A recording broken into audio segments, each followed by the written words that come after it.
سورہ مائدہ میں فرمایا گیا ہے شیطان کا ہتھ کنڈا سب سے بڑا کیا ہے؟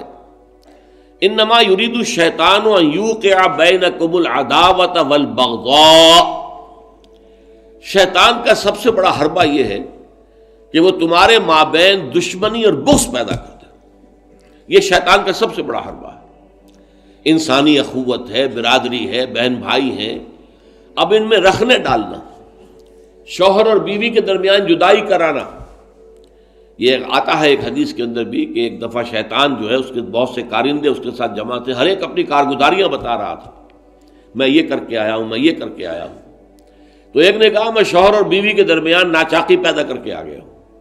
تو شیطان نے اسے شاباش دی کہ تم نے سب سے اچھا کام کیا. اس کی وجہ یہ کہ اس سے پورا خاندانی نظام مختل ہو جائے، اور جہاں خاندانی نظام جو ہے وہ خراب ہو جائے تو پھر اس معاشرے کے تباہ اور برباد ہونے میں زیادہ دیر نہیں لگتی. تو یہ در حقیقت شیطان کا جو حربہ ہے ان یوقع بینکم العداوۃ والبغضاء، تمہارے مابین دشمنی اور بغض پیدا کر دے. تو یہ تبذیر اس کا سب سے بڑا ذریعہ ہے. اب دیکھیے کہ ایک بہت سرمایہ دار بڑا شخص ہے اور اس کی بیٹی کی شادی ہو رہی ہے، تو جو کچھ ہو رہا ہے اس کو دیکھنے والے ہو سکتا ہے اس کا کوئی باورچی ہو غریب، کوئی شوفر ہو، ڈرائیور ہو اس کی کار کا، کوئی چوکیدار ہو اس کی کوٹھی کا، کوئی مالی ہو اس کی کوٹھی کا، اور ان لوگوں میں سے کسی کے ہاں ہو سکتا ہے کہ بیٹی جو ہے بوڑھی ہو رہی ہو اور اس کے ہاتھ پیلے نہیں ہو سکتے. جو معاشرے میں کم سے کم جو تقاضے پیدا کر دیے گئے ہیں شادی کے لیے وہ بھی پورے کرنے کے لیے اس کے پاس پیسہ نہیں ہے. اب یہ سارا جو وہ دیکھے گا ریل پیل دولت کی، اور جو یہاں پر دولت لٹائی جا رہی ہے، تو اس کا نتیجہ کیا ہوگا؟ اس کے دل میں شدید احساس محرومی پیدا ہوگا. ہیوز اور ہیو ناٹس کا ایک شعور اور احساس اور ادراک پیدا ہو جائے گا.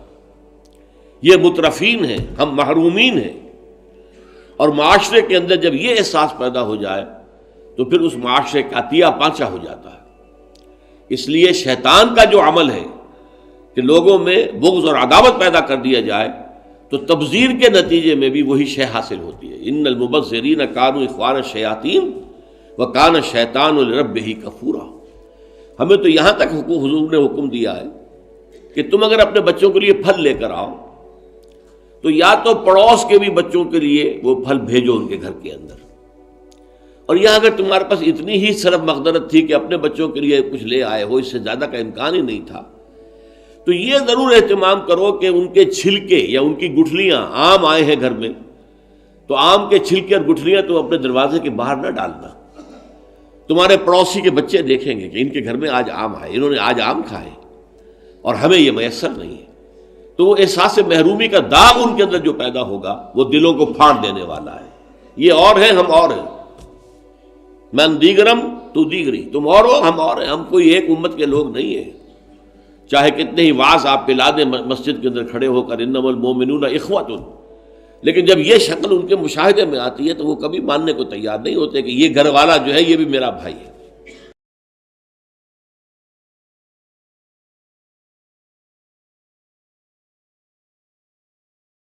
پہلا رب نو یار دا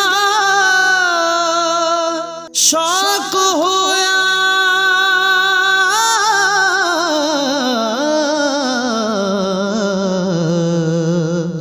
نبی پاک دا کرن جمال مائیں آیا وہی لے کے ہویا ترت حاضر، تے لیا یار نے یار نو پال مائیں.